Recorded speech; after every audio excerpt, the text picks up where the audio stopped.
Meek Mill just announced that his felony, I guess, was thrown out and he's no longer a felon or on probation for the first time in 11 years. Congratulations. And you don't have to fuck with that judge and all of that type of shit, right?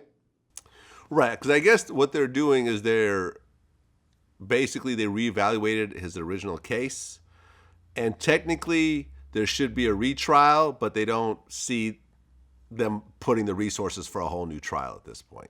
They're just going to. So they're not going to do a new trial, because what I initially heard was that basically they got rid of the judge, and they're throwing some shit out, but at the same time they're giving him a new trial, so it's not gone. No, what I read was that a new trial is unlikely. Now, okay. Unlikely means that there's still a chance. Right. But I think from what it looks like with the amount of money and muscle and promotion behind this whole situation, you think that certain situations are just cut and dry, but at the end of the day, it's just a bunch of people, and no one wants to go through a whole bunch of hassle and bad publicity when they could just leave it alone and no one's really going to care. And that's what I think is happening with Meek Mill. They're just going to drop it. He's no longer a felon. He good. As long as he doesn't do anything crazy moving forward, he should be able to live out the rest of his life like every other, non-felon in the U.S. and not have to be arrested for, not go back to prison for popping a wheelie. Right. So I'm happy.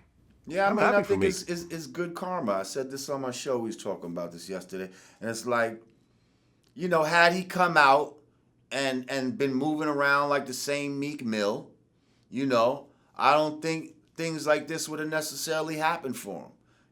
But I think he built up his karmic currency by coming out and trying to work for, justice reform and really looking and seeing, okay, this justice system is kind of fucked up, because even me as a celebrity is getting caught up in this shit. And imagine someone that doesn't have the kind of resources that I have getting caught up in some shit. So he started to now be of service to people. You see what I'm saying? Instead of, trying to have things serve him all the time. And I think that type of karma, when you build up good karma like that, the universe is going to reward you for it.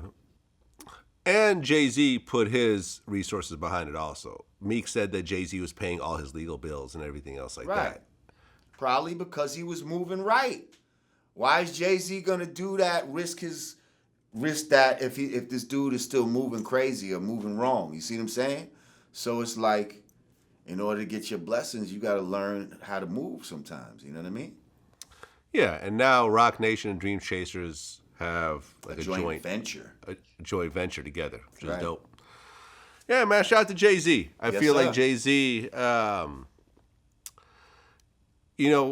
could see Jay-Z at one point going the Bill Gates route, where okay, I've made enough money with my companies. I have $1 billion at my disposal. I am now going to leave, my main businesses and focus 100% of my time on charitable causes. Because I cannot spend all this. I don't want to leave it all to my kids. I want to actually make a difference worldwide, which is what Bill Gates has done. I know certain people are going to bring up, oh, he did this or that. But in general, Bill Gates has given away billions of dollars, and he's doing it full time, him and his wife. And I could see Jay-Z and Beyonce going a very similar route. Yeah. Just hopefully he gets behind the right things, because just because Bill Gates gives away money doesn't make him, you got to understand what he gives money away to and for.